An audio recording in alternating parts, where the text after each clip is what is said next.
Hi there.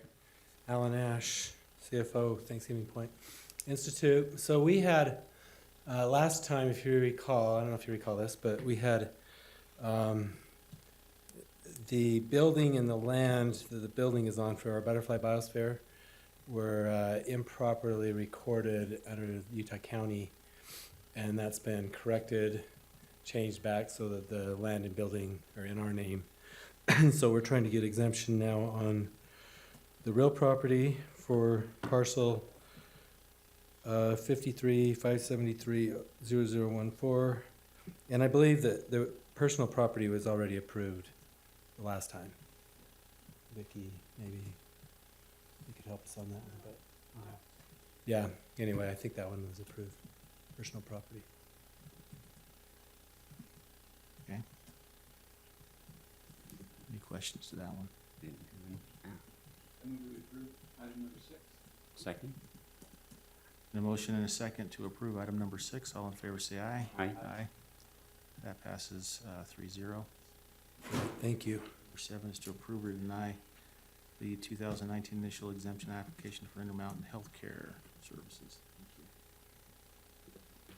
This is one that was missed off the agenda last month.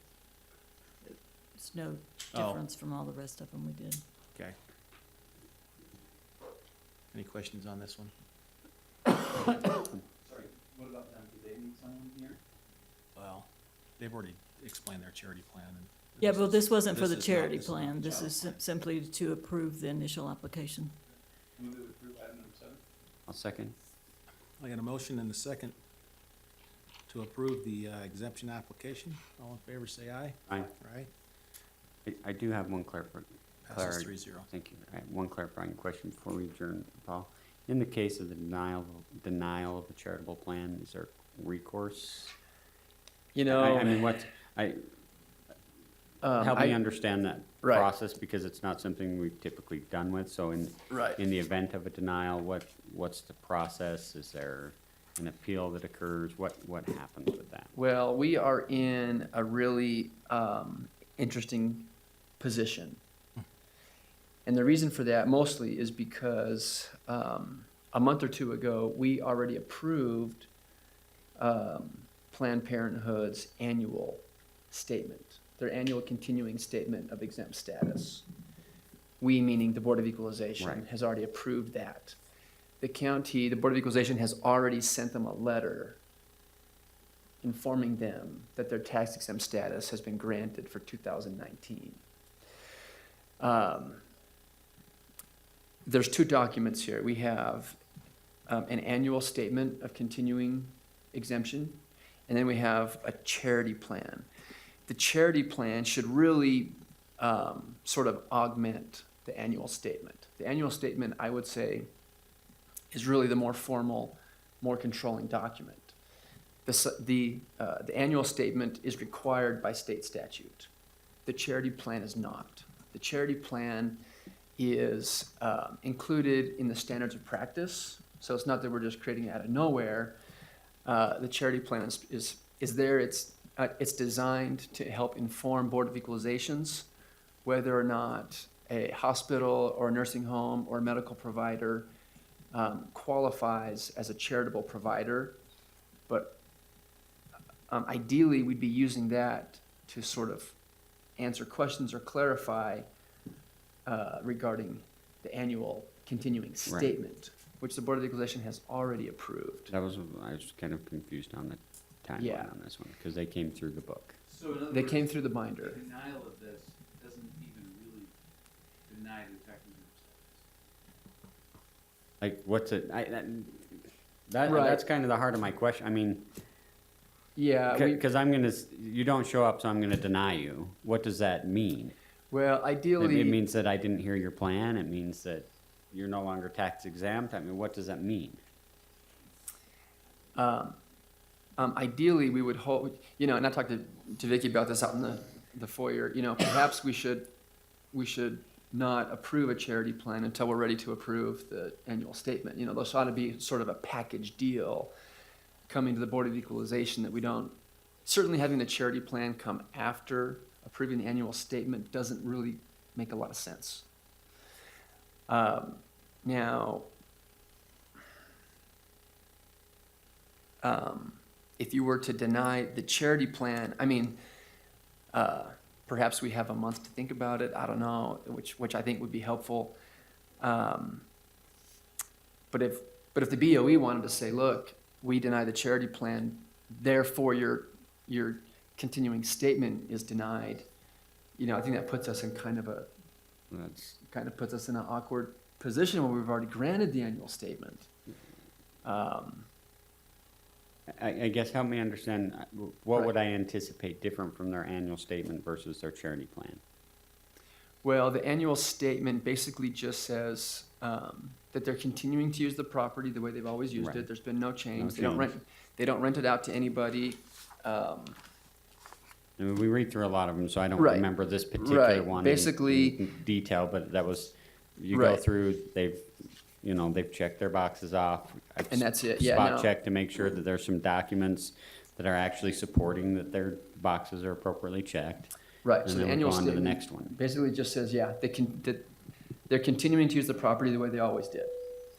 The charity plan is gonna go into more detail, saying, kind of like the gentleman did here from Mountain Lands, our budget is X, we give either in free services or whatever, the value that we've provided to the community is X number of thousands of dollars. They do clarify that they don't discriminate their providing services based on any, Right. demographic criteria and things of that sort would be in the charity plan. Commissioner, when IHC and Utah County went to the Utah State Supreme Court and they ruled in favor of IHC, there are certain standards that the charity plan has to state. And so that's the things that are in the charity plan, that they're, the money goes into the organization and is, not paid.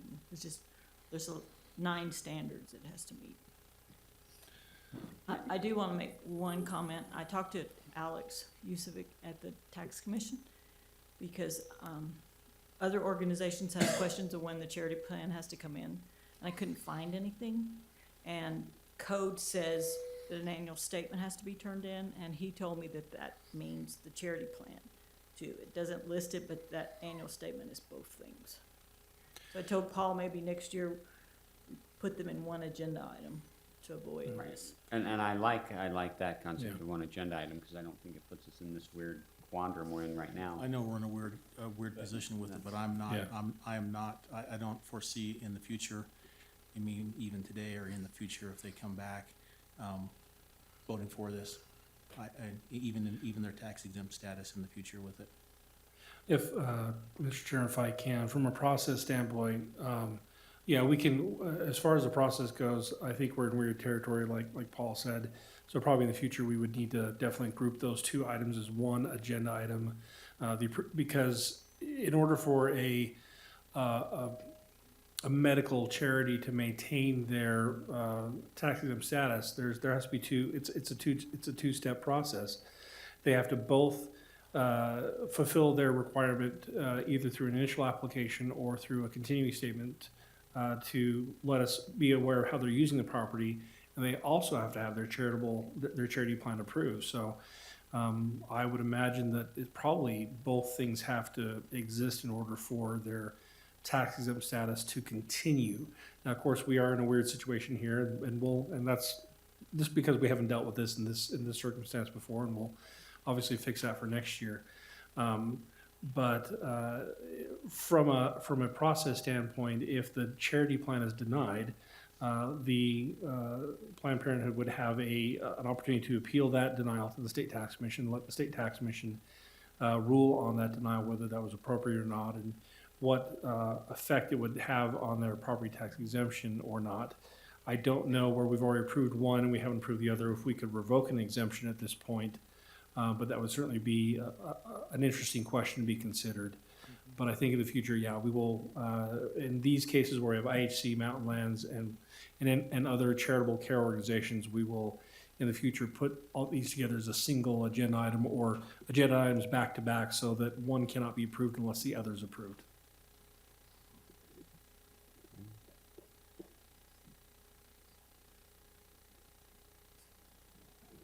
Okay. Thank you for the clarification. No other items on our agenda? Motion to adjourn. Got a motion, a second to adjourn. All in favor, say aye. Aye.